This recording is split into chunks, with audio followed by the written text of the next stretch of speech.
তিনি তো এমন সত্য যিনি তোমাদের জন্য জমিনটারে ফ্ল্যাট বানিয়ে দিয়েছেন, সমতল বানিয়ে দিয়েছেন। এই জমিনের অলিতে গলিতে, বনে বাদারে, রাস্তায়, সাগরে, পাতালে, পাহাড়ে, বিভিন্ন জায়গায় তোমরা ঘুরে বেড়াও, সেখানে যে আমি আল্লাহর রিজিক তালাশ করো। সুবহানাল্লাহ। এই জমিনটাকে আল্লাহ সাহালাতুল মাসালেক, চলার জন্য সহজ বানিয়ে দিয়েছেন, ফ্ল্যাট, উঁচু নিচু নাই। এই যে লক্ষ্মীপুরের আজকে এই যে প্যান্ডেলের এখানে উঁচু নিচু আছে, আজকে এইখানে যদি উঁচু হতো ওইখানে নিচু হতো, আমরা ঠিক মতো দেখতে পারতেন? বিমান থেকে এটা খুব সুন্দর দেখা যায়, জমিনটা খুব ফ্ল্যাট দেখা যায়, সমতল। এই সমতল হওয়ার কারণে এখানে চাষাবাদের সুযোগ সুবিধা করে দিয়েছে কে? তাহলে বোঝা গেল এই জমিনটা সমতল এবং উর্বর, ভেরি ফার্টাইল ল্যান্ড। আমাদের সালাত শেষ, আমরা কাজে চলে যাব, আবার আজান হলে মসজিদে ঢুকে যাবে, এটাই হচ্ছে ইসলামের নিয়ম। সাইয়েদনা ওমর ফারুক যখন মসজিদে নববীর ইমাম, তিনি ইয়ামান দেশের কিছু লোকদের সাথে সাক্ষাৎ করলেন। কোন দেশে? ইয়ামান, যুদ্ধ বিধ্বস্ত একটা দেশ এখন, প্রাচীন নগরী হাদ্রামাউত, বাগলাবাক। এই ইয়ামান দেশের কিছু লোকের সাথে তিনি সাক্ষাৎ করলেন। তারা গোল হয়ে বসে থাকে, নামাজের পরে যায় না, বসে বসে সুবহানাল্লাহ পড়ে, আলহামদুলিল্লাহ পড়ে জিকির করে। ওমর ফারুক ভাবলেন দেখি পরের ওয়াক্তে কি হয়। উনি আসরের নামাজে ইমামতি করতে আসলেন, এসে দেখলেন ইয়ামানের লোকেরা মসজিদের বারান্দায় আশেপাশে বসে আছে, সবাই যায়, এরা যায় না। মাগরিবের সালাতে উনি ইমামতি করতে আসলেন, ওমর ফারুক নামাজ শেষ করে দেখলেন সবাই চলে যায়, কিন্তু ইয়ামানের লোকগুলো যায় না। এশার সালাত পর্যন্ত তিনি ওয়েট করলেন। এশার নামাজ পড়ে চলে যাওয়ার সময় ওমর ফারুক দেখলেন সবাই নামাজ পড়ে কাজে চলে যায়, কিন্তু ইয়ামান দেশের লোকগুলো যায় না। ওমর ফারুক বললেন, মা বালুকুম মা খাতবুকুম, ঘটনা কি? কি হয়েছে তোমাদের? সবাই নামাজ পড়ে চলে যায়, কাজে যায়, তোমরা যাও না কেন? এখানে কি করো? ইয়ামানিরা বলতে শুরু করলো, নাহনু আল মুতাওয়াক্কিলুনা আলাল্লাহ, আমরা এখানে আল্লাহর উপর তাওয়াক্কুল করে বসে আছি। ওমর ফারুক অবাক হলেন, আনতুম আল মুতাওয়াক্কিলুনা ফিল্লাহ, তোমরা আল্লাহর উপর তাওয়াক্কুল করে বসে আছো?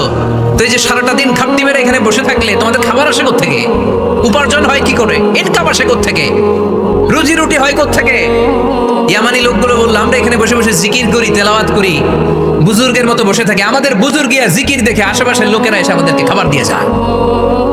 ওমর ফারুক বললেন, সর্বনাশ, তাইলে তো তোমরা আল মুতাওয়াক্কিলুনা ফিল্লাহ নও, তোমরা হচ্ছে আল মুতাওয়াক্কিলুনা আলা বা'দিকুম বা'দা, একে অপরের উপর নির্ভরশীল। যারা প্লেটে করে খাবার নিয়ে আসে তোমরা তাদের উপর তাওয়াক্কুল করছো, কারণ তারা যদি প্লেট ভরে খাবার নিয়ে আসে তোমাদের পেটে কোনো দানা পানি পড়বে না। তোমরা আল্লাহর উপর মুতাওয়াক্কিলুনা আলাল্লাহ নও, তোমাদের সাধ্যের সবটুকু করার পরে তারপরে তোমরা তাওয়াক্কুল করবে। কি সুন্দর ইসলাম! এক সাহাবী বললেন, ইয়া রাসূলুল্লাহ, আমি উটে চড়ে এসেছি, তো আপনি তো আমাদেরকে তাওয়াক্কুলের ওয়াজ করেছেন, আমি উটের রশিটা গাছের মধ্যে না বেঁধে যদি শুয়ে থাকে আল্লাহর উপর তাওয়াক্কুল করি, ওটটা থাকবে না? বিশ্বনবী বললেন, না, তোমার ওট থাকবে না, আগে রশি দিয়ে ওটটা বাঁধো, ইআকিলহা সুম্মা তাওয়াক্কাল আলাল্লাহ, আগে টাইট করে রশি দিয়ে গাছের সাথে ওটের রশিটা বাঁধো, এরপর আল্লাহর উপর তাওয়াক্কুল করো। এটার নাম তাওয়াক্কুল। চিল্লায় বলেন ঠিক কিনা? আপনার পার্টটা আপনার করতে হবে, আপনার যে রোল, এই রোলটা প্লে করতে হবে। আপনার সর্বোচ্চটুকু করার পরে আমরা তাওয়াক্কুল করি একজনের উপর। চিল্লায় বলেন তিনি কে? ওমর ফারুক বললেন, তোমরা মুতাওয়াক্কিলুনা আলাল্লাহ নাও, তোমরা বের হয়ে যাও, খবরদার এরপরে কোনোদিন তোমাদেরকে যেন এই মসজিদের মধ্যে ঘাপটি মেরে গোল হয়ে বসে থাকতে না দেখা যায়। কারণ ফাইদা কুদিয়াতিস সালাতু ফান্তাশিরু ফিল আরদ ওয়াবতাগু মিন ফাদলিল্লাহ, ইসলামের বিধান হচ্ছে যখন নামাজ শেষ মসজিদে বসে থাকা যাবে। চিল্লায় বলেন বসে থাকা যাবে? যাবে না, সর্বোচ্চটুকু করে তারপরে আপনাকে বের হয়ে যেতে হবে। প্রতিদিন সকালবেলা পাখির বাসা থেকে দেখবেন পাখিগুলো খালি পেটে বের হয়ে যায়। আপনাদের এই এলাকায় পাখির বাসা আছে? কি পাখির বাসা আছে? হ্যাঁ, সব পাখি আছে। সকালবেলা দেখবেন পাখির বাসা থেকে পাখিগুলো খালি পেটে বের হয়ে যায়। বিকেল বেলায় পাখিগুলোর ওদর পূর্তি করে, পেট ভর্তি করে আবার পাখির নিড়ে ফিরিয়ে দেয় কে? কারণ পাখিগুলো তাওয়াক্কুল করেছে কার উপর? পাখিগুলো তাওয়াক্কুল করে যদি পাখির নিড়েই বসে থাকতো, ওদের পেটে খাবার আসতো? কথা বলেন। বিশ্বনবী এটাই বললেন, তাকদু খিমাসান ওয়া তারুহু বিতানান, তোমরা যদি পাখির মতো তাওয়াক্কুল করো, মানে আল্লাহর উপর তাওয়াক্কুল করে জমিনে বের হয়ে যাও, তোমাদেরও রিজিকের দায়িত্ব নিয়ে নিবে কে? সকালবেলা প্রতিটা পাখি না খেয়ে বের হয়ে যায়, একটা পাখির পেটের ভেতরে কোনো দানা পানি নাই, কিন্তু আল্লাহর উপর তাওয়াক্কুল করে পাখিগুলো যখন বের হয়ে যায়, বিকেল বেলা পেট ভর্তি করে, ওদর ভর্তি করে আবার পাখির নিরে পাখিগুলোরে ফিরিয়ে দেয় কে? পাখিগুলোকে আমাদের মতো খাবার জমা করে রাখতে পারে? আমরা তো 7 দিনের বাজার একবারে করে ফ্রিজে রাখি। পাখিদের ফ্রিজ আছে না? আছে। আমাদের অতিরিক্ত টাকা হলে আমরা ব্যাংকে ব্যালেন্স করে রাখতে পারি, অ্যাকাউন্ট করে রাখতে পারি। পাখিরাও তো অ্যাকাউন্ট করে রাখে না? না, প্রতিদিন না খেয়ে বের হয়। কালকে ওই পাখিটা কি খাবে, কোন জায়গা থেকে তার রিজিকের ব্যবস্থা হবে আল্লাহ ছাড়া কেউ জানে। এটার নাম তাওয়াক্কুল। এটার নাম কি? আমাদের সাধ্যের, আমাদের ক্যাপাসিটি, আমাদের ক্যাপাবিলিটির সবটুকু করে আমরা তাওয়াক্কুল করি একজনের উপর। চিল্লায় বলেন তিনি কে? এজন্য ইসলাম আমাদেরকে শিখায়, সালাত যখন শেষ বের হয়ে যাও, কাজে নেমে পড়ো। কাজে কোনো লজ্জা নাই, পরিশ্রমে কোনো লজ্জা আছে? যিনি রিক্সা চালায় এতে তার কোনো লজ্জা আছে? দিনমজুর, কুলি, ঠেলা গাড়ি চালায়, ছোট্ট ব্যবসা করে, এতে কোনো লজ্জা আছে? লজ্জা নাই। খেয়াল রাখবেন, লজ্জা হচ্ছে অলসতায়। লজ্জা কিসে? বিষ্ণু ঈসা ইসলাম বলেছেন, মা আকালা আহাদুন তাআমান কাত্তু খায়রুম মিন আইয়াকুলা মিন আমালি ইয়াদি। নিজ হাতে উপার্জিত খাবারের চেয়ে, অর্থের চেয়ে শ্রেষ্ঠ খাবার পৃথিবীর কোনো মানুষ কোনোদিন ভক্ষণ করে নাই। চিল্লায় এখন সুবহানাল্লাহ। শ্রেষ্ঠতম খাবার নিজ হাতে উপার্জিত খাবার। ঘাম জড়িয়ে যে অর্থ উপার্জন করা হয়, যে ইনকাম করা হয়, এটা হালাল। আর হালাল খেয়ে দোয়া করলে কবুল করে কে? এজন্য খেটে খাওয়া মানুষ, শ্রমজীবী মানুষ আর মেহনতি মানুষদেরকে বিশ্বনবী খুব ভালোবাসতেন। তারা বিশ্বনবীর বন্ধু আর বিশ্বনবী ছিল তাদের বন্ধু। সুবহানাল্লাহ পড়েন। এত ভালোবাসতেন বিশ্বনবী খেটে খাওয়ার মেহনতি মানুষদেরকে। সব সময় বিষ্ণু ইসলাম তাদের জন্য দোয়া করতেন। এজন্য যারা খেটে খায় তারা কপালওয়ালা, তারা মুস্তাজাবুদ দাওয়া। তারা কি? মুস্তাজাবুদ দাওয়া মানে এমন ব্যক্তি যে ব্যক্তি দোয়া করতে দেরি হয় কিন্তু দোয়া কবুল হতে দেরি হয় না। আপনারা এখানে ব্যবসা করেন কে কে? দেখি তো হাত তোলেন তো। ব্যবসা, মাশাআল্লাহ, অনেক ব্যবসায়ী আছে তো দেখি। আচ্ছা, হাত নামান। চাকরি করেন কে কে? চাকরি, চাকরিও তো অনেক করে দেখি। হাত নামান। প্রবাসী, ছুটিতে দেশে আসছেন। হুজুর আমি আছি, কই? আপনি দেখতে আসছেন? মাশাআল্লাহ। কোন দেশে থাকেন? সৌদি আরব। আলহামদুলিল্লাহ। সৌদিতে ভাল লাগে নাকি সৌদি স্বপ্নের দেশ, খাটতে খাটতে জীবন শেষ? ইনশাআল্লাহ। আচ্ছা, ইউনিভার্সিটির স্টুডেন্ট আছো কারা কারা দেখি? মাশাআল্লাহ, হাত নামাও। ক্লাস 5 থেকে ইন্টারমিডিয়েট পর্যন্ত পড়াশোনা করতেছো অথবা দাখিল আলী পর্যন্ত কারা কারা দেখি? মাশাআল্লাহ, হাত নামাও, হাত নামাও। একবারও যারা হাত তোলেন না এবার তারা হাত তুলেন। আন্নেরা কি করেন? হ্যাঁ, বেকার। বাংলাদেশে চাকরির বাজার খুব মন্দা, ঠিক কিনা? বাংলাদেশ ইন্ডিয়াতে চাকরি পেতে অনেক কষ্ট। সামান্য একটা পদের জন্য যেখানে চেয়েছে ক্লাস 8 পাস, এখানে ডবল মাস্টার ডিগ্রি অ্যাপ্লাই করছে কয়েক লক্ষ। এজন্য আমাদেরকে উদ্যোক্তা হতে হবে। You have to be the entrepreneur. আমাদের উদ্যোক্তা দরকার, বেশি বেশি নতুন নতুন উদ্যোক্তা। নিজেই এমন আইডিয়া নিয়ে আসবে যে আইডিয়া বিক্রি করে দুর্দান্ত আইডিয়া দিয়ে তুমি পুরো দেশ কাঁপিয়ে দিতে পারো। পারা যাবে না লক্ষ্মীপুরের ছেলেরা? আইডিয়ার অনেক দাম। You have to generate new ideas. নতুন নতুন আইডিয়া এনে মানুষ গোটা বিশ্বকে তাক লাগিয়ে দিচ্ছে। এই যে গত কয়েক বছর আগে কারের একটা রাইড চালু হয়েছে, নাম হয়েছে উবার। কি নাম? ঢাকায় যারা চলাফেরা করেন তারা হয়তো চড়েছেন। উবারের নাম শুনছেন না? এই উবার কোম্পানি কি করে জানেন? নিজেদের ব্যবসা নাই, পুঁজি নাই, পাত্তি নাই, অফিস নাই, কিচ্ছু নাই, কোটি কোটি টাকা হাতায় নিচ্ছে। Just idea, just they are generating new ideas. নতুন নতুন আইডিয়া দিয়ে গোটা বিশ্ব কাঁপিয়ে নিয়েছে একটা মোবাইল অ্যাপসের মাধ্যমে। কিসের মাধ্যমে? Mobile apps. একটা কোম্পানি খুলেছে, গোটা বিশ্বের সব প্রাইভেট কারওয়ালারা ওইখানে রেজিস্ট্রেশন করে আপনি মোবাইলে কোথায় যাবেন, কোত্থেকে যাবেন লিখবেন, গাড়ি আপনার বাড়ির সামনে এসে হাজির। তার একটা পার্সেন্টেজ ওই উবার কোম্পানি পায়। ইউনাইটেড স্টেটস অফ আমেরিকার একটা স্টেট আছে সান ফ্রান্সিসকো, ওইখান থেকে শুরু করছে। 775টা সিটিতে ওদের অপারেশন আছে। বাংলাদেশে ঢাকাতেও আছে। আমি মালয়েশিয়াতে থাকি, ওখানেও আছে, ওখানেও আমরা চড়ি। প্রায় 63টা দেশে ওদের কাজ বাজ আছে। গত বছরে 2018 সালে ওদের প্রফিট ছিল, রেভিনিউ ছিল 11.27 billion US dollar, 11.27 US billion dollar. Just they are selling their ideas. নতুন নতুন আইডিয়া দিয়ে গোটা বিশ্ব কাঁপাচ্ছে। এই উবার যখন চালু হলো, আমি তখন মালয়েশিয়ায় শুনলাম বাংলাদেশে নতুন আরেকটা বাইরে হয়েছে, পাঠাও। কি নাম? এটা বোধহয় সারা বাংলাদেশ ব্যাপী হয় নাই, 3টা জায়গায়, সিলেটে, চট্টগ্রামে আর ঢাকায়। এরা আরো চালাক। বাংলাদেশের ছেলেপেলেদের মাথায় চিকন চিকন অনেক বুদ্ধি। এরা ভাবলো এই উবার দিয়ে আর আমরা কত আগাবো, আমাদের গাড়ি আরো ছোট করতে হবে। এরা মোটরসাইকেল রাইড দিয়ে শুরু করছে। জেমের শহর ঢাকা, চিপা চাপা দিয়া এরা আপনারা নিয়ে জায়গা মতো পৌঁছায় দিবে। তো এই যে উবারের পরে আমাদের ছেলেরা বানাইলো পাঠাও। এরপরে কত কিছু বানাচ্ছে ছেলেপেলেরা, আমি তো এগুলো দেখে অবাক। রকমারি.com নাম শুনছো? বিক্রয়.com নাম শুনছো? ঘরে বসে বসে কোটি কোটি টাকা হাতিয়ে নিচ্ছে তারা, just they are selling their ideas. যেহেতু আমাদের চাকরি কম, ওই চাকরির বাজারে আমরা লাইন দিতে চাই না, আমাদের মেধাকে খাটিয়ে খাটিয়ে আমরা নতুন তরুণ উদ্যোক্তা বানাতে চাই। চিল্লায় বলো ঠিক কিনা? উদ্যোক্তা যত বাড়বে ততই দেশের কল্যাণ হবে। মানুষ তাদের আইডিয়াকে কাজে লাগিয়ে গোটা বিশ্বকে তাক লাগিয়ে দিচ্ছে। আমরা আমাদের সমতল ভূমিতে চাষ করতে চাই না। মালয়েশিয়াতে একটা এলাকা আছে ক্যামেরুন হাইল্যান্ড, ওরা পাহাড়ের মধ্যে চাষাবাদ করে গোটা মালয়েশিয়ার খাদ্যদ্রব্যের অভাবকে মুক্ত করে দিয়েছে। পাহাড়ের মধ্যে ওখানে ফুলের বাগান, ক্যামেরুন হাইল্যান্ড প্রায় 6000 ফিট উঁচু, প্রচন্ড ঠান্ডা। এই ঠান্ডা পাহাড়ি হিল ট্রাক্স এরিয়াতে মালয়েশিয়ার এই ক্যামেরুন হাইল্যান্ডে ওখানে আছে ফুলের বাগান, আছে ফলের বাগান, আছে চায়ের বাগান, ওখানে মধুর চাষ হয়, ওখানে শাকসবজি চাষ হয়, ওখানে অনেক কিছু চাষাবাদ হয়। ওই ফলমূল শাকসবজি দিয়ে গোটা মালয়েশিয়ার 14টা স্টেটে যত শাক সবজি ফলমূল লাগবে ওরা আঞ্জাম দেয়। আর আমরা আমাদের সমতল ভূমিতে চাষ করতে চাই না। আমরা চাষাবাদকে খুব লজ্জা মনে করি, এটা ভুল আইডিয়া। আমাদের যে এলাকা যেই জিনিসের জন্য বিখ্যাত ওইটাকে আমাদের ব্র্যান্ডিং করতে হবে। লক্ষ্মীপুর কিসের জন্য বিখ্যাত? নারিকেল সুপারি। নারিকেল সুপারি যে পৃথিবীর কত মানুষ, ইন্দোনেশিয়ান লোকেরা মুড়ির মতো খায় নারিকেল আর সুপারি। তো এইটারে আমাদের ব্র্যান্ডিং করতে হবে। যেই দেশে যেটা আছে, যে এলাকা যেই পণ্যের জন্য বিখ্যাত ওইটা আমাদের ব্র্যান্ডিং করতে হবে। আমাদের আদমজির জুট মিল বন্ধ না, ভাওয়ানি জুট মিল বন্ধ। আমাদের পাট শিল্পকে ধ্বংস করে দিয়ে ইন্ডিয়া এখন ওই কটনের পাঞ্জাবি বানায়, জুট কটনের পাঞ্জাবি। আছে না নাই? পুরো বাংলাদেশের মার্কেট এই জুট কটনের পাঞ্জাবি দিয়ে সয়লাভ। আমাদের বাংলাদেশের পাট দিয়ে যদি আমরা মিহি পাঞ্জাবি বানাতে পারতাম, গোটা বিশ্বকে, বিশ্ববাজারকে আমরা দখল করে নিতে পারতাম, ঠিক না? এজন্য আমাদেরকে নতুন নতুন আইডিয়া জেনারেট করতে হবে।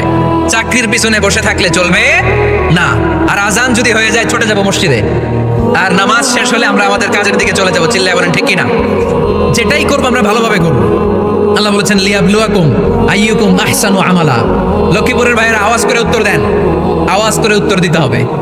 জান্নাতে যেতে হলে 100তে কত নাম্বার পেতে হবে? হ্যাঁ, হয় নাই? 51। কি নাম তোমার? হ্যাঁ, ফরহাদ। জান্নাতে যেতে হলে 100তে আমার দরকার 51। 100তে কত লাগবে? ফাআম্মা মান সাকুলাত মাওয়াজিনুহু ফাহুয়া ফি আইশাতির রাদিয়া। সেদিন মিজানের পাল্লা যার ভারী হয়ে যাবে সে আনন্দ উৎসবে থাকবে। তো মিজানের পাল্লা ভারী হওয়ার জন্য 100তে আমার কত পাওয়া লাগবে? কত পাওয়া লাগবে? 51 পেলেই হয়ে যাবে। এজন্য আল্লাহ বলছেন লিয়াবলুয়াকুম আইয়ুকুম আহসানু আমালা। যেটাই করবে ভালোভাবে করবে। আল্লাহ এটা পরীক্ষা করতে চান যে আমরা ভালোভাবে কে কতটুকু আমল করেছি। যারা আরবি বুঝেন, আলেম ওলামা, আপনারা জানেন এখানে আল্লাহ বলেননি লিয়াবলুয়াকুম আইয়ুকুম আকসারু আমালা। আল্লাহ এটা দেখতে চান যে তোমাদের মধ্যে থেকে কে বেশি আমল করে। এটা বলছে আল্লাহ? বলে নাই। আল্লাহ বলেছে লিয়াবলুয়াকুম আইয়ুকুম আহসানু আমালা, যে ভালো করে করে। এজন্য আমরা যাই করি না কেন কি করে করব? আওয়াজ করে বলতে হবে। কেমন করে করব? যে কোনো কাজ করো না ভাই, যে কোনো কাজ করো তা যেন হয় সবার চেয়ে সবচেয়ে সুন্দর। পড়েন, যে কোনো কাজ করো না ভাই, যে কোনো কাজ করো তা যেন হয় সবার চেয়ে সবচেয়ে সুন্দর। পড়েন, যে কোনো কাজ করো না ভাই, যে কোনো কাজ করো তা যেন হয় সবার চেয়ে সবচেয়ে সুন্দর। হোক না সেটা পড়া লেখা, রঙের ভাষায় ছবি আঁকা। পড়েন, হোক না সেটা পড়া লেখা, রঙের ভাষায় ছবি আঁকা। হোক না সেটা সামান্য কাজ কিংবা মহত্তর, তা যেন হয় সবার চেয়ে সবচেয়ে সুন্দর। বিষ্ণু ঈসা ইসলামের কাছে এক সাহাবী এসে বলল, ইয়া রাসূলুল্লাহ আ'তিনি শাইআন, আপনি আমাকে কিছু দান করেন, আমার কিছুই নাই। বিষ্ণু বললেন, তোমার কিছু নাই? সাহাবী বললেন, ইয়া রাসূলুল্লাহ ঘরে আমার শুধু 2টি জিনিস আছে। কয়টা? চিল্লায় বলেন কয়টা? এক হচ্ছে একটা জামা, 2 হচ্ছে পানি খাওয়ার একটা জগ। বিষ্ণু বললেন, এই 2টাই নিয়ে আসো। বিশ্বনবীর কথা শুনে ওই সাহাবী ঘর থেকে জামা নিয়ে আসলেন, পানি খাওয়ার জগ নিয়ে আসলেন। বিশ্বনবী সাল্লাল্লাহু আলাইহি ওয়াসাল্লাম ওনার মুবারক হাত দিয়ে এক হাতে জামা ধরে আরেক হাতে পানির জগটা ধরে সাহাবীদের দিকে উদ্দেশ্য করে বললেন, মাইয়াশতারি হাদাইন, এই 2টা জিনিস কেনার মতো কে কে আছে দেখি?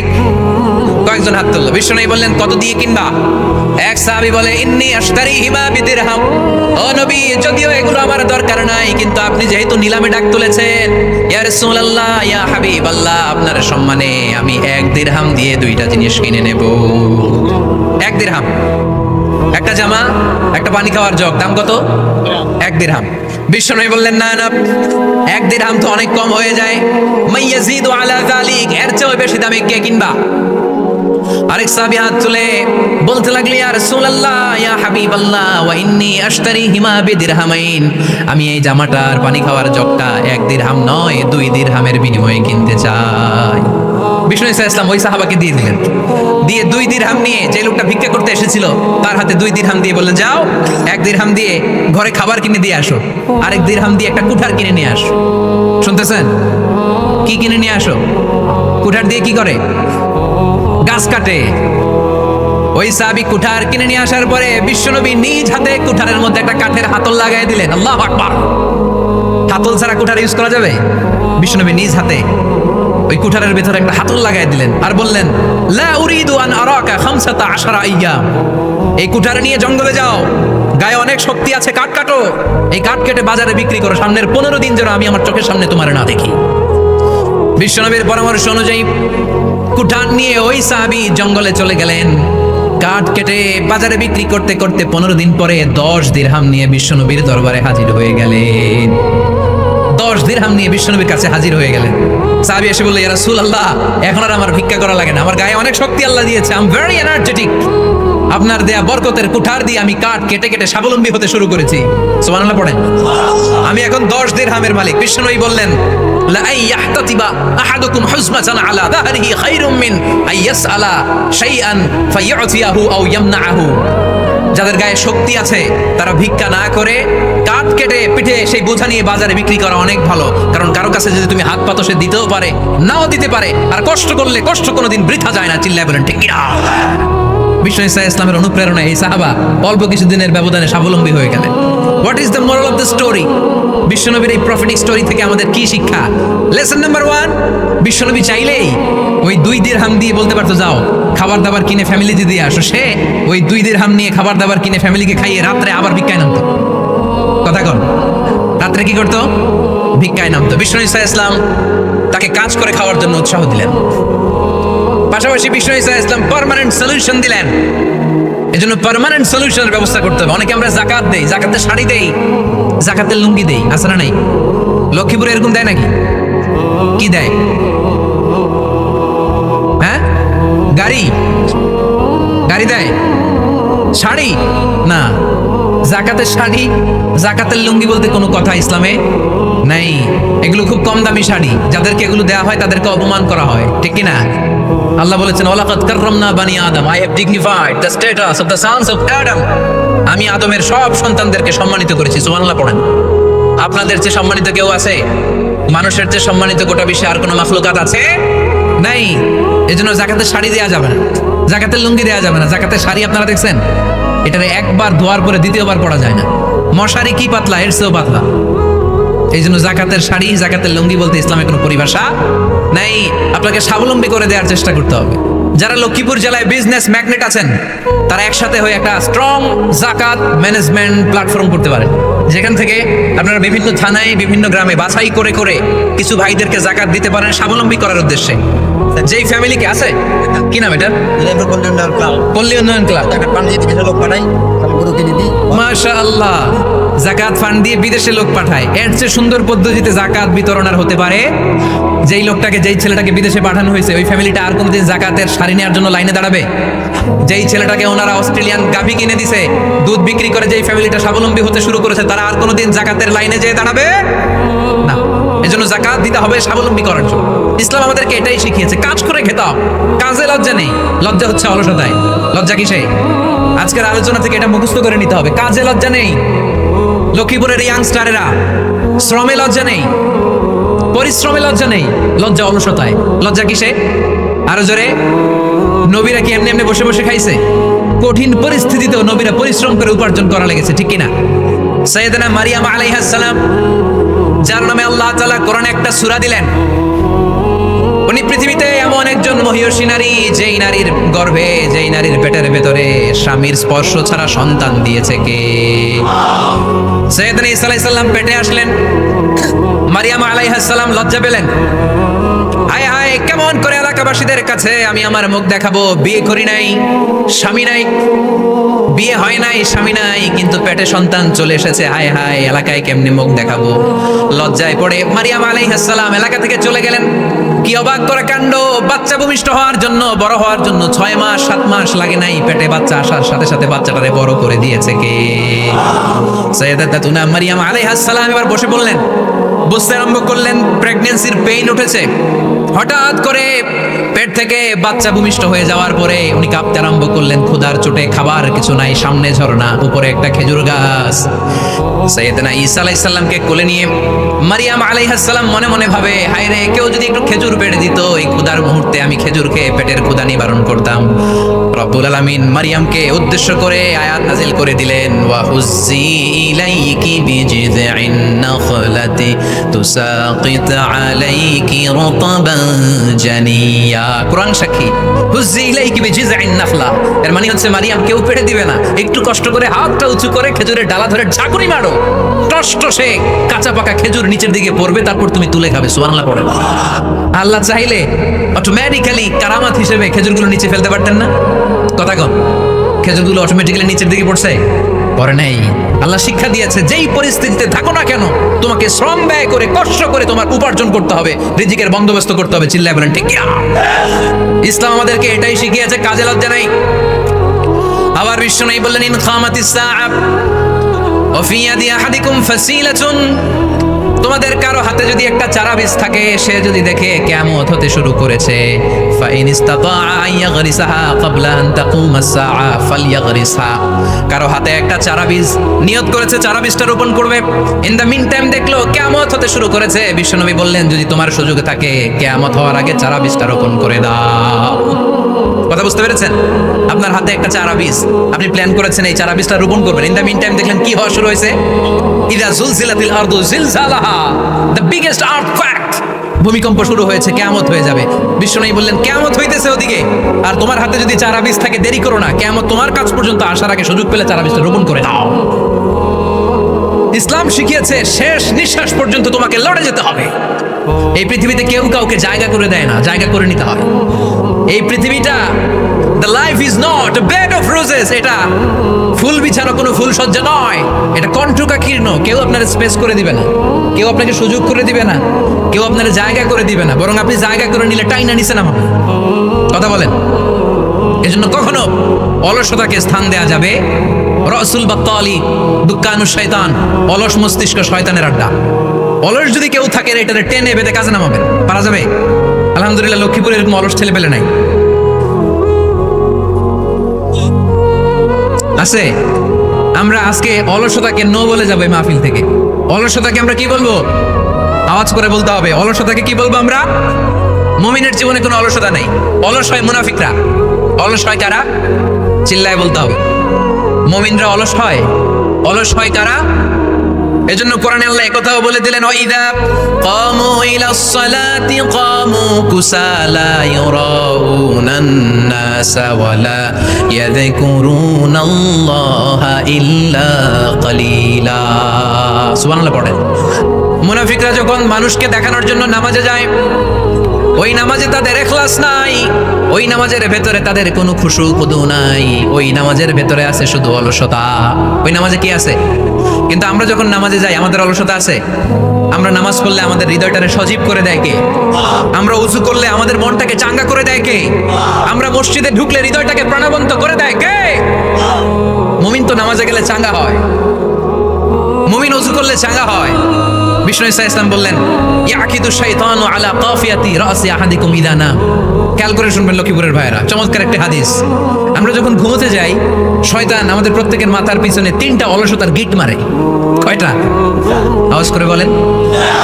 3টা অলসতার গিট মারে। ইয়াকিদু শাইতানু আলা কাফিয়াতি রাসি আহাদিকুম সালাসা উকাব। 3টা গিট মারে যখন আমরা ঘুমোতে যাই। অলসতার 3টা গিট মেরে আমাদের কানের সামনে এসে ফিসফিস করে মন্ত্র পড়তে থাকে, আলাইসা লাইলুন তাওয়িলুন ফারকুদ, আলাইসা লাইলুন তাওয়িলুন ফারকুদ। বিশাল লম্বা রাত, ঘুমাও, অনেক সময় আছে, ঘুমাও। রাত 5টা বেজে যাচ্ছে, তাহাজ্জুদের সময় শেষ হয়ে যাচ্ছে, তখনও শয়তান বলে রাত অনেক লম্বা, ঘুমাও। ফজরের সময় পার হয়ে যাচ্ছে, সূর্য উঠে যাচ্ছে, শয়তান বলে আলাইসা লাইলুন তাওয়িলুন ফারকুদ, এখনো অনেক সময় আছে, লম্বা লম্বা লম্বা চৌড়া রাত পড়ে আছে, তুমি ঘুমাও। বিশ্বনবী বললেন, ফাইনিস্তাইকাযা ওয়া যাকারাল্লাহ ইনহাল্লাত উকদা।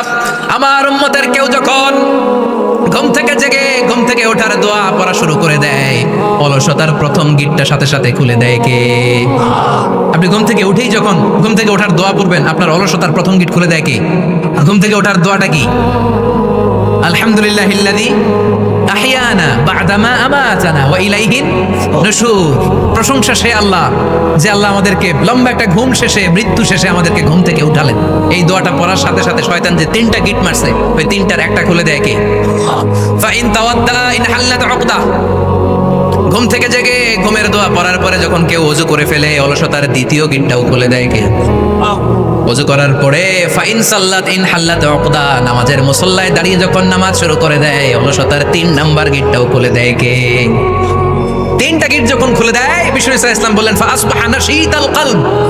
নাশীত, তখন মুমিন বান্দা সজীব হয়ে ওঠে, প্রাণবন্ত হয়ে ওঠে, উচ্ছ্বসিত হয়ে ওঠে। ওয়া ইল্লা খাবিসান নাফসে কাসলান, আর যদি ঘুমিয়ে থাকে, তিনটা গিট তার মাথার পেছনে শয়তানের অলসতার লেগে থাকে, তাহলে তার দিনটা শুরু হয় অলসতা দিয়ে, আর সে হয় অলসতার রাজা। চিল্লা এখন ঠিক কিনা? এজন্য আমরা কি অলস হতে চাই না কর্মঠ হতে চাই? কোন নবীরা কি অলস ছিলেন? পৃথিবীতে কোন নবী অলস ছিলেন? সব নবী কর্মঠ ছিলেন। বিষ্ণু সাল্লাল্লাহু আলাইহি ওয়াসাল্লাম বললেন, মা বাআসাল্লাহু নাবিয়্যান ইল্লা রাআল গানাম। এই পৃথিবীতে এমন কোন নবী নাই যেই নবী বকরি চড়ায় নাই। কি চড়ায় নাই? বকরিরে আপনারা লক্ষ্মীপুরের ভাষা কি বলেন? কি বলেন? ছাগল। তো পৃথিবীতে এমন কোন নবী নাই যেই নবী কি চড়ায় নাই? ছাগল চড়ায় নাই। সাহাবারা বললেন, ইয়া রাসূলুল্লাহ আনতা কাযালিক, আপনিও ছাগল চড়াইছেন? বিষ্ণু সাল্লাল্লাহু আলাইহি ওয়াসাল্লাম বললেন, না, আমিও ছাগল চড়িয়েছি। ওয়া ইন্নী আরআহা আলা কারারিতি আহলি মক্কা, আমি তো মক্কাবাসীদের অল্প কিছু পয়সার বিনিময়ে তাদের ছাগলগুলোকে চড়িয়ে দিতাম। সুবহানাল্লাহ পড়বেন না? বিষ্ণু সাল্লাল্লাহু আলাইহি ওয়াসাল্লাম ছাগল চড়াতেন। ছাগল চড়ানো সহজ কাজ না কঠিন কাজ? কেন কঠিন এটা? হ্যাঁ, এরা খুঁটি মারে। হ্যাঁ, কি করে? বসে থাকতে হয়। তো ছাগল যারা পালে তারা জানে ছাগল পালা কত কষ্ট। ওরে ডানে টান দিলেও কই যায়, রশি ধরে বাঁয়ে টান দিলে কই যায়, সামনে টানলে কই যায়, পিছনে টানলে কই যায়। সারা সপ্তাহ আপনি সময় পান না এটার গোসল করাবেন। ভাবলেন আজকে জুমার দিন আমিও গোসল করি, এটার গোসল করাই। এটারে আপনি পুকুর ঘাটে দিবেন, টান দিয়েছেন, ওর বাপের কিরা ও 1 ইঞ্চি সামনে যাবে, ঠিক কি না? এই টেরা প্রাণী আল্লাহর কি কি মহিমা! আল্লাহ তাআলা পৃথিবীর সবচেয়ে শ্রেষ্ঠতম মানুষদেরকে ছাগল চড়িয়ে ছেড়েছেন, ঠিক কি না? মা বাআসাল্লাহু নাবিয়্যান ইল্লা রাআল গানাম। এই পৃথিবীতে এমন কোন নবী ছিল না যে নবীরা ছাগল চড়ায় নাই। আল্লাহ বোঝাতে চাইলেন ছাগল চড়ানো অনেক কষ্টের কাজ, অনেক ধৈর্যের প্রয়োজন। এখন নবীরা তোমরা ছাগল চড়াও, কিছুদিন পর ছাগলের চেয়েও টেরা জাতি মানুষ চড়াইতে হবে। মানুষের মধ্যে টেরা আছে না নাই? ভালো বললে ভালোটা বোঝে না, ডানে যেতে গেলে বায়ে যায়, বায়ে যেতে বললে ডাইনে যায়, এরকম আছে না নাই? সম্মানিত ভাইরা, সমস্ত আম্বিয়া আলাইহিমুস সালাম ওনারা কর্মঠ ছিলেন। সাইয়েদনা আদম আলাইহিস সালাম নিজ হাতে চারা গাছ রোপণ করে চাষাবাদের কাজ করেছেন। সুবহানাল্লাহ পড়েন। সাইয়েদনা ইব্রাহিম আলাইহিস সালাম চাষাবাদের কাজ করেছেন।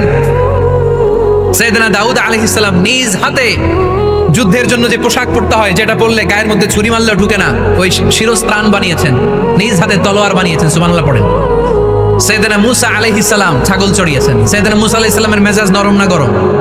নবীদের মধ্যে সবচাইতে বেশি মেজাজওয়ালা নবী ছিলেন মুসা আলাইহিস সালাম। উনিও 8 থেকে 10 বছর সাইয়েদনা শুআয়ব আলাইহিস সালামের এরিয়াতে ছাগল চড়িয়েছেন। চিল্লায় বলেন সুবহানাল্লাহ। এজন্য নবীরা যেহেতু কাজ করেছেন, কর্মঠ ছিলেন, আমরাও কর্মঠ হব, ঠিক কি না?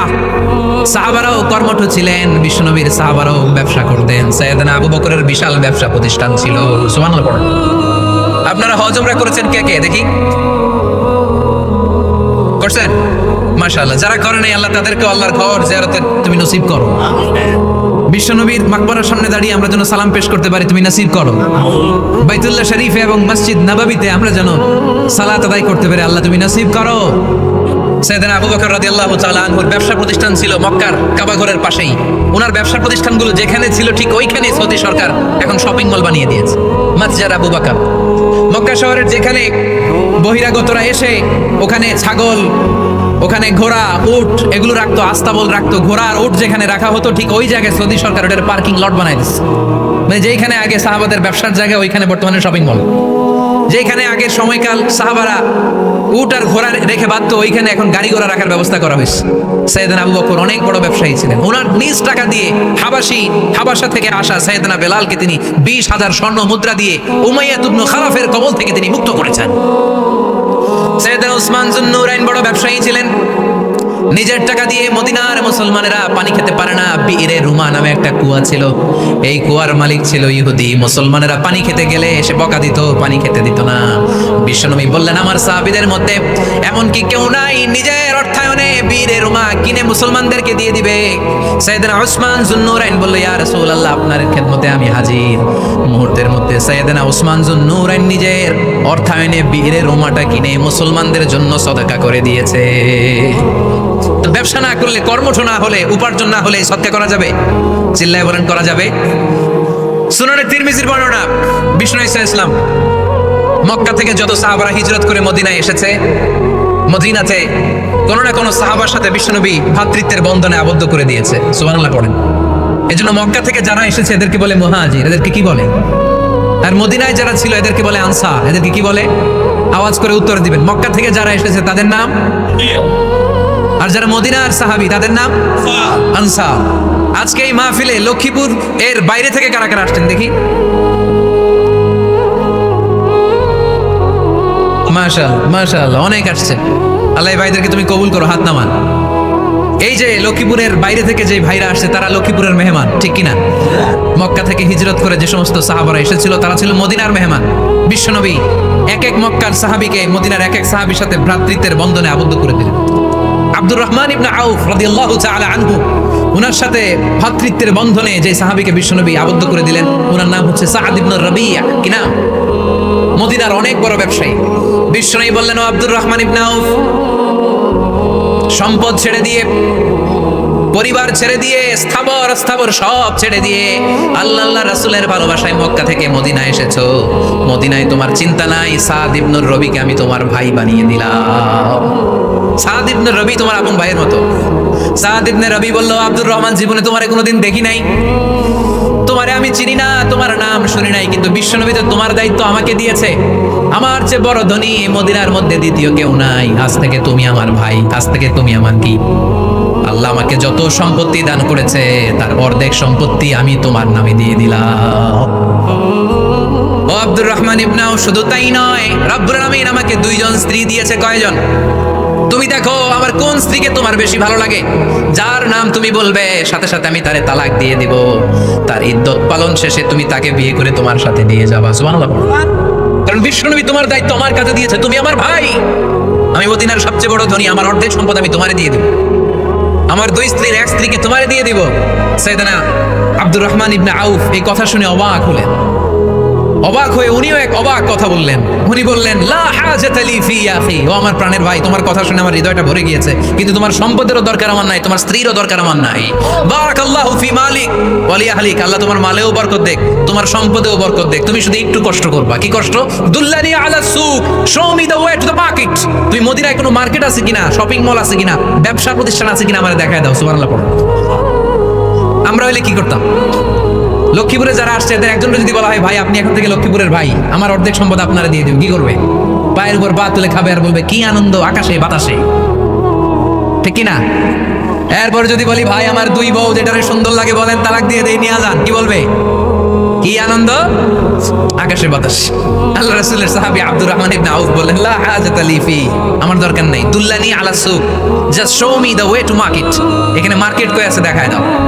অবাক হয়ে গেলেন সাদ বিন রবি, বললেন, ও আব্দুর রহমান ইবনে আউফ, ঠিক আছে, তুমি যদি নিতে না চাও তোমার আমি জোর জবরদস্তি করব না। শুনে রাখো, মদিনাতে ইহুদিদের কয়নুকার একটা বাজার আছে।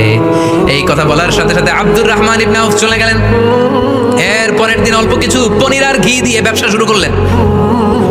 পনির আর ঘিয়ের ব্যবসা করতে করতে করতে করতে ব্যবসায় তিনি এত লাভ করলেন, উনি বললেন, আমি যদি কখনো মদিনার বালুর মধ্যে হাত দিতাম ওই বালুটারও সোনা বানায় দিত কে? দুল্লানি আলা সুক। লক্ষ্মীপুরের কর্মঠ যুবক ভাইয়েরা, এই আব্দুর রহমান ইবনে আউফ আমাদের প্রেরণা। উনি অন্যের গাড়ি পাড়া দিয়ে খেতে চায় নাই, আরেকজনের উপর ডিপেন্ডেন্ট বা নির্ভরশীল হতে চায় নাই। তিনি স্বাবলম্বী হওয়ার শিক্ষা, লেসেন কিয়ামত পর্যন্ত গোটা বিশ্বের যুবকদের জন্য রেখে গিয়েছে। চিল্লায় বলো ঠিক কিনা? দুল্লানি আলা সুক, show me the way to market. Market কোথায় দেখাও। পনির আর ঘি নিয়ে ব্যবসা করতে করতে কয়েক মাসের ব্যবধানে ইতিহাস সাক্ষী সাইয়েদনা আব্দুর রহমান ইবনে আউফ মদিনার বিশাল বড় বিজনেস ম্যাগনেটে পরিণত হয়ে গেলেন। চিল্লায় পড়েন আল্লাহু আকবার। এজন্য ব্যবসার ভিতরে বরকত ঢুকিয়ে দিয়েছে কে? বিষ্ণু বললেন আত-তাজিরা সাদুকাল আমিন মা'আন নাবিয়্যিন ওয়াস সিদ্দীকিন ওয়াশ শুহাদা'i ওয়াস সালিহিন। আমানতদার ব্যবসায়ী তারা সাধারণ কোনো মানুষ নয়, কিয়ামতের দিন নবীদের সাথে হাসর হয়ে যাবে। আপনারা যারা ব্যবসা করেন, এটা সাধারণ বিষয় নয়। বিষ্ণু ইসলাম নিজেও ব্যবসায়ী ছিলেন। ওনার জীবনের প্রথমে তিনি খাদিজা রাদিয়াল্লাহু তাআলা আনহার ব্যবসার স্টাফ হয়ে কাজ শুরু করেছেন, এরপর নিজে ব্যবসা শুরু করেছেন। এরপরে খাদিজাতুল কুবরা রাদিয়াল্লাহু তাআলা আনহা সব সম্পত্তি বিয়ের পরে বিশ্বনবীর পায়ের সামনে ঢেলে দিয়েছেন। বললেন, ইয়া রাসূলুল্লাহ, এই সম্পদ আমি আপনাকে দিয়ে দিলাম, আপনি ইচ্ছামতো দিনের প্রয়োজনে খরচ করেন। সুবহানাল্লাহ পড়েন। এজন্য বিষ্ণু ইসলাম আমাদের জন্য উপমা। আব্দুর রহমান ইবনে আউফ আমাদের জন্য উপমা। যারা ব্যবসা করেন তারা বিষ্ণু ইসলামের সুন্নাহ পালন করছেন। আত-তাজির আস-সাদুক আল আমিন। বিষ্ণু বললেন, সত্যবাদী আমানতদার ব্যবসায়ী, যে ব্যবসা করতে যে মিথ্যা কথা বলে না।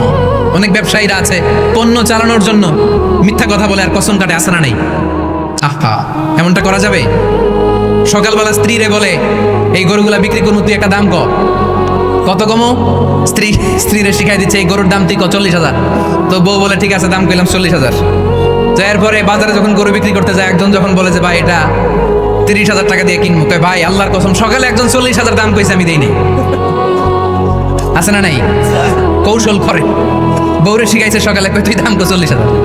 তো বাজারে যে সকালে একজন দাম করছে, দাম করে কইছে 40,000 দেই নাই, আমাদের 30,000 কেমনে দেই? এরকম ডাকাইত আছে না নাই? আলহামদুলিল্লাহ, লক্ষ্মীপুরে এরকম লোকজন নাই। আরে নাই, আমি কই নাই, এরা কই আছে। লক্ষ্মীপুরের মানুষ খুব ধার্মিক, আমি জানি। লক্ষ্মীপুর, নোয়াখালী, ফেনী, এই বেল্টের লোকজন খুব আল্লাহওয়ালা। এদের মধ্যে আল্লাহওয়ালার সংখ্যা বেশি। এখানে আলেম ওলামা বেশি, এখানে মসজিদ মাদ্রাসা বেশি। এই জন্য এই জেলাগুলোতে আল্লাহর রহমত বেশি। আল্লাহ, তুমি এই জেলার ছেলেপেলেদেরকে, এই জেলার লোকদেরকে তুমি কবুল করো। সম্মানিত ভাইয়েরা, এজন্য আজকের মাহফিল থেকে আমরা যেটা শিখলাম সেটা হচ্ছে, পরিশ্রমে কোনো লজ্জা আছে? আমরা কাজ করে খাবো, ঠিক কিনা? Never under estimate any job. যুবক ভাইয়েরা, লক্ষ্মীপুরের যুবক ছেলেরা, শুনতেছ? এরকম আওয়াজ করতে হবে, কান খাড়া করে শোনো। Never under estimate any job. কোনো চাকরিকে ছোট করে দেখা যাবে, whether it's small or big, you don't care. এটার কেয়ার করা যাবে না। ছোট্ট চাকরি পাইলে ঢুকে যাবা, বড় অফার আসলে পরে ঢুকবা। এটা ছোট কাজ, এটা হোটেলের ওয়েটার, এটা ছোট্ট স্টাফ, এটা কেরানি না, কাজই। কাজের মধ্যে কোনো ছোট বড় নাই। খেটে খাওয়া মানুষকে বিশ্বনবী অনেক সম্মান করতেন। বিষ্ণু ইসলাম খেটে খাওয়া মানুষদেরকে এত ভালোবাসতেন, বিদায় হজের মতো এত গুরুত্বপূর্ণ ভাষণও এই মেহনতি মানুষদের কথা বাদ যায়নি। সুবহানাল্লাহ বলবেন না? দিনটা ছিল জুমাবার। বিষ্ণু ইসলাম আরাফাতের ময়দানে দাঁড়িয়ে ঐতিহাসিক একটা ভাষণ দিলেন। এই ভাষণের নাম হলো বিদায় হজের ভাষণ। এই বিদায় হজের ভাষণেও খেটে খাওয়া মানুষের কথা বিশ্বনবী বাদ দেয় নাই। বিশ্বনবী বলেছেন, আরিক্কাকুম, খবরদার, অধীনস্থ কর্মচারীদের সাথে খারাপ আচরণ করো না। আতঈমুহুম মিম্মা তাকুলুন ওয়াকসুহুম মিম্মা তালবিসুন।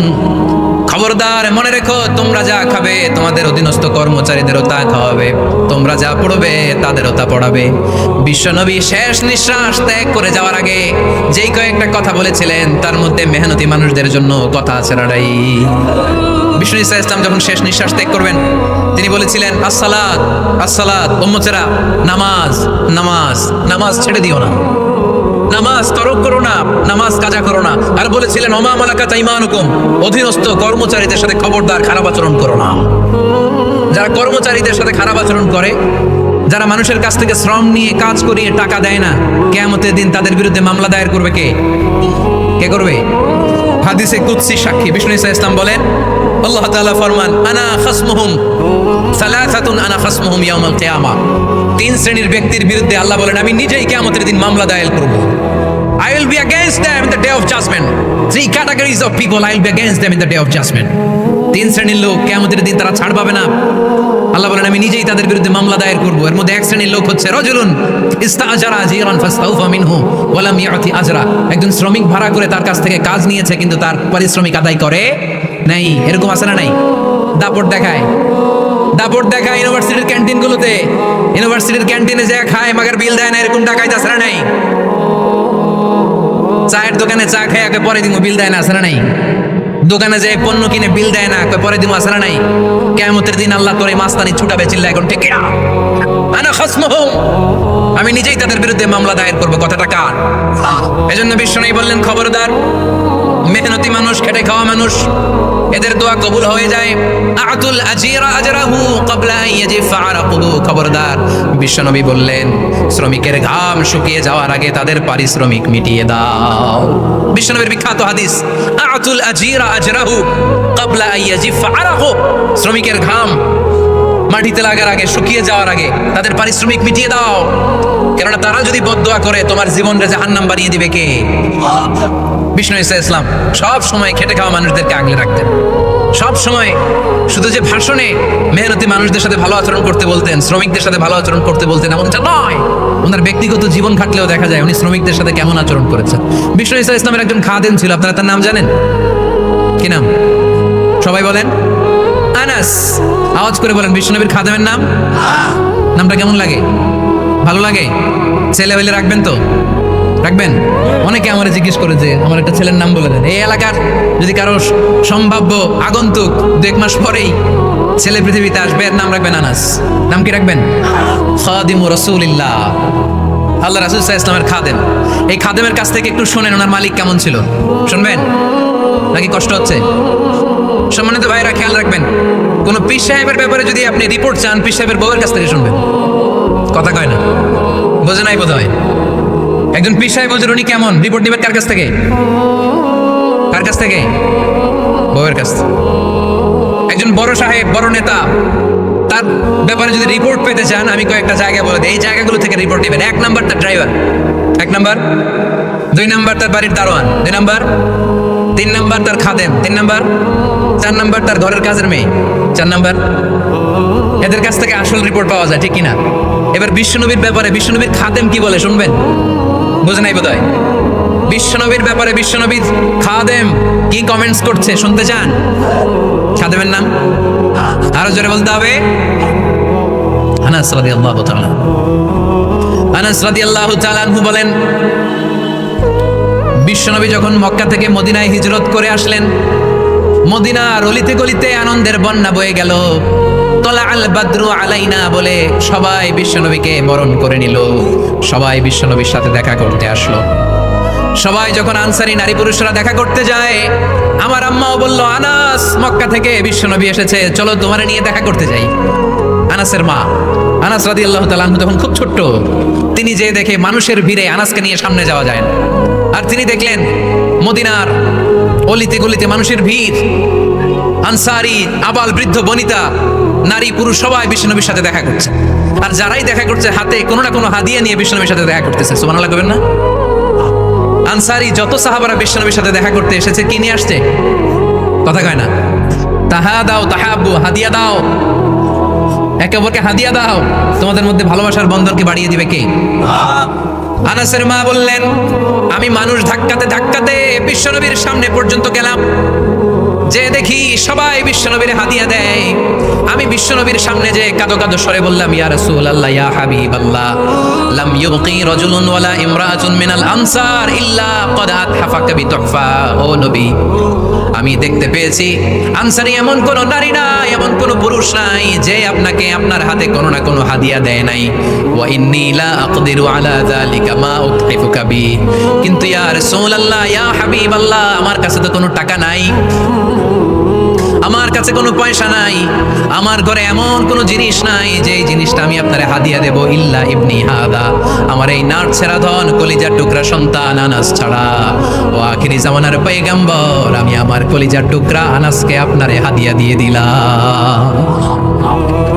ইয়া রাসূলুল্লাহ, মদিনার আনসারী এমন কোনো নারী পুরুষ কেউ তো বাকি নাই যে আপনাকে হাদিয়া দেয় নাই, সবাই তো হাদিয়া দেয়, কিন্তু আমি তো হাদিয়া দেওয়ার মতো আমার কাছে কিছু নাই, আপনার দরবারে হাদিয়া পেশ করার মতো আমার কাছে কিছু নাই। মাইকম্যান কোথায়?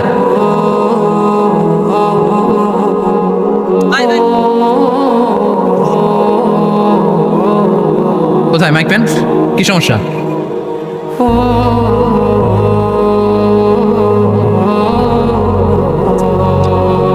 লা মুহাম্মাদুর রাসূলুল্লাহ সাল্লাল্লাহু। আপনারা কি হাদিস থেকে নেয়া এই গল্পটা বুঝতে পেরেছেন? কথাটা শুনতেছিলেন? আনাস রাদিয়াল্লাহু তাআলা আনহুর মা বললেন, ইয়া রাসূলুল্লাহ, আনসারী এমন কোন নারী নাই, এমন কোন পুরুষ নাই যে আপনারে হাদিয়া দেয় নাই, কিন্তু আমার তো হাদিয়া দেওয়ার মতো কিছু নাই আমার এই কলিজার টুকরা আনাস ছাড়া। কি আর আমি করবো, আমার কলিজার টুকরা আনাসকে আমি আপনার দরবারে হাদিয়া দিয়ে দিলাম। ইয়া রাসূলুল্লাহ, আমার ছেলেটারই আপনারে হাদিয়া দিলাম। খুদ হাদা ইয়াখদুমু কামা বাদা লাক, আপনার যেই কাজ লাগবে, যেই খেদমতের প্রয়োজন, আপনার এই খেদমত করবে। ও নবী, আমি জানি আনাস আপনার বেশি খেদমত করতে পারবে না। আনাস আপনার মেসওয়াক এনে দিবে, অজুর পানি এনে দিবে, জুব্বা লাগলে জুব্বাটা এনে দিবে, ছোটখাটো কাজ করে আপনারে সাহায্য করবে। আমার কলিজার টুকরা সন্তানকে চিরকালের জন্য আমি আপনারে হাদিয়া দিয়ে দিলাম। আনাস রাদিয়াল্লাহু তাআলা আনহু বর্ণনা করছেন, আমি দাঁড়িয়ে দাঁড়িয়ে শুনছি আমার আম্মা বলছে আমি নাকি বিশ্বনবীর জন্য হাদিয়া। সুবহানাল্লাহ পড়েন। এবার খেদমত শুরু করলো সাইয়েদনা আনাস। ছোট্ট মানুষ কি আর করবে, কতটুকু খেদমত আর করতে পারবে? বিশ্বনবীর মেসওয়াকটা এনে দেয়। সুবহানাল্লাহ পড়েন। বিশ্বনবীর আতরের শিশিটা এনে দেয়, বিশ্বনবীর জাইতুনের তেলের বোতলটা আগিয়ে দেয়, বিশ্বনবীর জামাটা প্রয়োজনে বিশ্বনবীর হাতে এনে দেয়। সাইয়েদনা আনাস বলেন, আমি 1 বছর নয়, 2 বছর নয়, 5 বছর নয়, 7 বছর নয়, 10 বছর বিশ্বনবীর খেদমত করেছি। ফামা দরাবানি, 10 বছরে একদিনও তিনি আমারে মারে নাই। সুবহানাল্লাহ। একদিন আমার গায়ে হাত তোলে নাই, হাত তোলা তো দূরের কথা, ওয়ালা সাব্বানি, কোনোদিন গালি দেয় নাই, ওয়ালা আবাস আলা ওয়াজহি, কখনো বিরক্তি সরে ভ্রু কুচকে আমার দিকে বিশ্বনবী কোনোদিন তাকায় নাই। সুবহানাল্লাহ বলেন। কোনোদিন আমার গায়ে হাত তোলে নাই। আরে হাত তোলা তো দূরের কথা, আমাকে ধমকি পর্যন্ত দেয় নাই। ধমকি দেয়া তো দূরের কথা, আমরা অনেক সময় বিরক্ত হয়ে ভ্রু কুচকাই না। এরকম বিরক্তি হলে আমরা কারোর প্রতি বিরক্ত হলে কি হয়? কপাল ভ্রু কুচকে ওঠে, ঠিক কিনা? সাইয়েদনা আনাস বললেন, কোনোদিন মারে নাই। খাদেম বলতেছে, খাদেম, বড় সাহেবের রিপোর্ট কার থেকে নিতে হয়? হয় খাদেম, নয় দারোয়ান, নয় ঘরের কাজের মেয়ে, তা না হলে ড্রাইভার। বিশ্বনবীর খাদেম বিশ্বনবীর ব্যাপারে কি কমেন্ট করছে? মা সাব্বানি ওয়ালা দারাবানি ওয়ালা আবাসা ফি ওয়াজহি, এই 10 বছরের খেদমতের জিন্দেগিতে কোনোদিন বিশ্বনবী আমারে মারে নাই, গায়ে হাত তোলে নাই। আরে হাত তোলা তো দূরের কথা, একটা ধমকও দেয় নাই। আরে ধমক দেয়া তো দূরের কথা, বিরক্তির সুরে ভ্রু কুচকে আমার দিকে কখনো তিনি তাকায় নাই। চিল্লায় বলো সুবহানাল্লাহ। আর আজকে মাইক পেলে মানবতা, মানবাধিকারের কর্মী কি সুন্দর কথা বলে, উইমেন রাইটস এর কথা বলে, শিশু শ্রম নিয়ে কথা বলে, আর বাড়িতে কাজের মেয়ের গায়ের মধ্যে খুন্তি, গরম খুন্তি পিঠের মধ্যে লাগিয়ে পিঠ ঝলসিয়ে দেয়। এরকম আছে না নাই? পত্রপত্রিকায় প্রায় দেখা যায় যে কাজের মেয়েদেরকে কি অত্যাচার করে, খুন্তি গরম করে করে চামড়ার মধ্যে লাগিয়ে স্কিন ঝলসে ফেলেছে, গ্রিলের মধ্যে বেঁধে রেখেছে, সময় মতো খাবার দেয় নাই, পিটিয়ে মাথার চুল কামিয়ে মাথা নেড়া করে দিয়েছে। এরকম আছে না নাই? এরা মানবাধিকারের ঠিকাদার, এরা মানবাধিকারের কথা বলে। আর বিশ্বনবী ইসলামের খাদেম বিশ্বনবীর ব্যাপারে বলেছে, কোনোদিন মাইর তো দূরের কথা, হাত তোলা তো দূরের কথা, আরে ধমক দেওয়া তো দূরের কথা, বিরক্তির চেহারা নিয়েও কোনোদিন বিশ্বনবী আমার দিকে তাকায় নাই। চিল্লায় পড়েন সুবহানাল্লাহ। বিশ্বনবী একবার সাইয়েদনা আনাস রাদিয়াল্লাহু তাআলা আনহুকে একটা ছোট্ট জিনিস আনতে পাঠালেন। সাইয়েদনা আনাস রাদিয়াল্লাহু তাআলা আনহু জিনিসটা আনতে যে মদিনার অলিতে গলিতে বাচ্চাদের খেলা দেখে জিনিস আনতে ভুলে খেলায় দাঁড়িয়ে গেলেন। ছোট মানুষ, ছোট একটা বাচ্চা যদি আমার সাথে নেই, সে কি আমার প্রয়োজন বুঝবে? আমার সেন্টিমেন্ট যেরকম, বাচ্চা কি ওটা টের পাবে? ছোট্ট আনাসকে বললেন, আমার জুব্বা নিয়ে আসো। বিশ্বনবী ইসলাম শাম দেশের জুব্বা পড়তেন, বলতেন জুব্বা নিয়ে এসো। জুব্বা আনতে যখন বেরোলেন আনাস রাদিয়াল্লাহু তাআলা আনহু, দেখলেন মদিনার অলিতে গলিতে বাচ্চারা কুতকুত খেলে। কি খেলে? আপনারা খেলেন? তো এই খেলা দেখে আনাস রাদিয়াল্লাহু তাআলা আনহু ভুলে গেলেন যে বিশ্বনবীর জামা আনতে হবে। উনি ভুলে যে উনিও দাঁড়িয়ে খেলা দেখতে শুরু করলেন। এখন ঘন্টার পর ঘন্টা যায়, আনাসও আসে না, জামাও আসে না। বিশ্বনবী ভাবলেন, হায় রে, আনাস মনে হয় ভুলে গিয়েছে, কি আর করা যায়, নিজের জামা নিজেই নিয়ে আসি। বিশ্বনবী বের হলেন জামা আনতে, বের হয়েই দেখে মদিনার গলিতে বাচ্চারা খেলতেছে, ওইদিকে আনাস রাদিয়াল্লাহু আনহু দাঁড়ানো। বিশ্বনবী সাল্লাল্লাহু আলাইহি ওয়াসাল্লাম কিছু বললেন না, যে উনিও আনাস রাদিয়াল্লাহু তাআলা আনহুর পাশে দাঁড়িয়ে খেলা দেখতে আরম্ভ করলেন। সুবহানাল্লাহ পড়বেন না? সাইয়েদনা আনাস খেলা দেখতে দেখতে হঠাৎ বিশ্বনবীর দিকে চোখ পড়ে গেছে। বিশ্বনবীর চোখের দিকে যখন সাইয়েদনা আনাস রাদিয়াল্লাহু তাআলা আনহুর চোখ পড়ে গেছে, সাইয়েদনা আনাস বলে, আমার কলিজাটা এখান থেকে এইদিকে চলে আসছে। ভয়ে। কিসে? ভয়ে। উনি বললেন, আমার গলা শুকিয়ে যেতে আরম্ভ করলো, কাঁপতে লাগলাম। হায় হায়, এখন আমার মনে পড়ছে বিশ্বনবীর জামা আনতে পাঠাইছিল, ভুলে গেছে খেলার আবেশে পড়ে। উনি বললেন, বিশ্বনবী আমারে ধমক দেন নাই, আমার গায়ে হাত তোলেন নাই, জামা আনতে পাঠাইছি, এখানে খেলা দেখতেছো এটাও বলেন নাই, বিরক্তিও প্রকাশ করেন নাই। বিশ্বনবী শুধু একটা হাসি দিয়েছেন, স্মাইল। কি দিয়েছেন? একটা মুচকি হাসি দিয়েছেন। কি হাসি? সাইয়েদনা আনাস বলে, ওই যে ওই দিনের বিশ্বনবীর মুচকি হাসির শাসন মরার আগের দিন পর্যন্ত আমি আনাসকে সোজা রাস্তায় রেখেছি, আর ডানে বায়ে নেই নাই। শাসন করতে জানলে লাঠি লাগে না, শাসন করতে জানলে ধমক লাগে না, শাসন করতে জানলে পিট্টি দেয়া লাগে না, মুচকি হাসি দিয়েও শাসন করা যায় কি যায় না? সাইয়েদনা আনাস বললেন কোনোদিন মারে নাই, কোনোদিন ধমক দেয় নাই, সব সময় আমাকে আদর করেছে। চিল্লায় পড়েন সুবহানাল্লাহ। এজন্য সব সময় বিষ্ণু ঈসা ইসলাম শ্রমিকদেরকে ভালোবাসতেন। শ্রমে কোনো লজ্জা নাই, লজ্জা হচ্ছে অলসতায়। আজ থেকে এই মাহফিল, এই এত বড় আয়োজন, এত বড় গ্যাদারিং তখনই সার্থক হবে যখন আমরা এই সিদ্ধান্তে আসতে পারবো যে আমরা অলস সময় কাটাবো না, আমরা আমাদের এই সময়গুলোকে প্রোডাক্টিভ ওয়েতে কাজে লাগাবো, কোনো না কোনো কাজের সাথে জড়িত হব। Never under estimate any job, whether it's big or small, বড় হোক বা ছোট হোক, কোনো কাজকে আমরা ছোট করে দেখবো না। যে কোনো কাজ করো না ভাই, যে কোনো কাজ করো তা যেন হয় সবার চেয়ে সবচেয়ে সুন্দর। আমাদের অবসর সময়গুলোকে কাজে লাগানোর দরকার আছে না নাই? আমরা নিজেদেরকে কর্মঠ করে, কর্মজীবী হিসেবে, শ্রমজীবী হিসেবে নিজেদেরকে প্রতিষ্ঠিত করতে চাই। রাজি আছে মুসলমান? লক্ষ্মীপুরের যুবক ছেলেরা আওয়াজ করে বলো পারা যাবে? লজ্জা কিসে? লজ্জা কিসে? অনেকে টাঙ্কি মারে, এদিক সেদিক ঘুরে, আর বলে আমার আব্বা চেয়ারম্যান। আরে তোর আব্বা চেয়ারম্যান, তুই কি? আমার আব্বা MP, member of the parliament. আরে তোর বাবা এমপি, এটা তো তার গৌরব, তোর কি আছে সেটা বল। এজন্য নিজের পায়ে দাঁড়াবো। অলসতার সাথে আমাদের কোনো সম্পর্ক। আজকের এই মাহফিল থেকে আমরা অলসতা, অকর্মণ্যতাকে নো বলে দিলাম।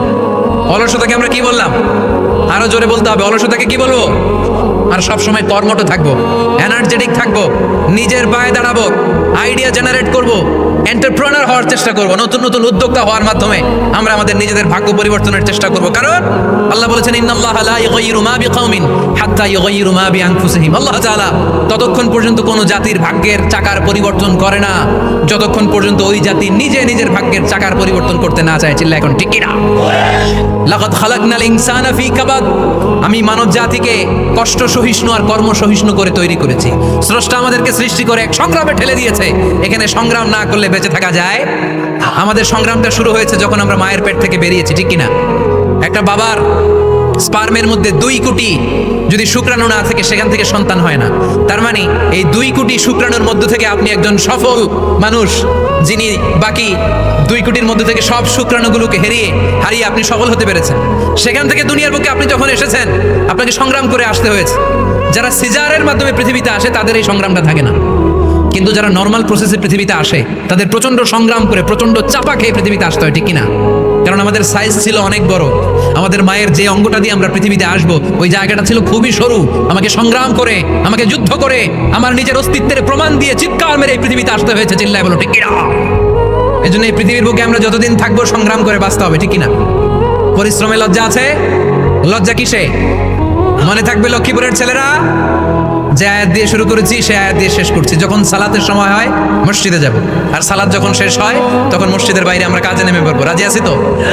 ফাইদা কুদিয়াতিস সালাতু ফান্তাশিরু ফিল আরদি ওয়াবতাগু মিন ফাদলিল্লাহ ওয়া যিকুরুল্লাহা কাসীরান লাআল্লাকুম তুফলিহুন। যখন তোমাদের সালাত শেষ হয়ে যায় তখন তোমরা কর্মস্থলে ছড়িয়ে পড়ো, আল্লাহর রিজিক তালাশ করো। তাহলে তোমাদেরকে সফল বানাবে কে?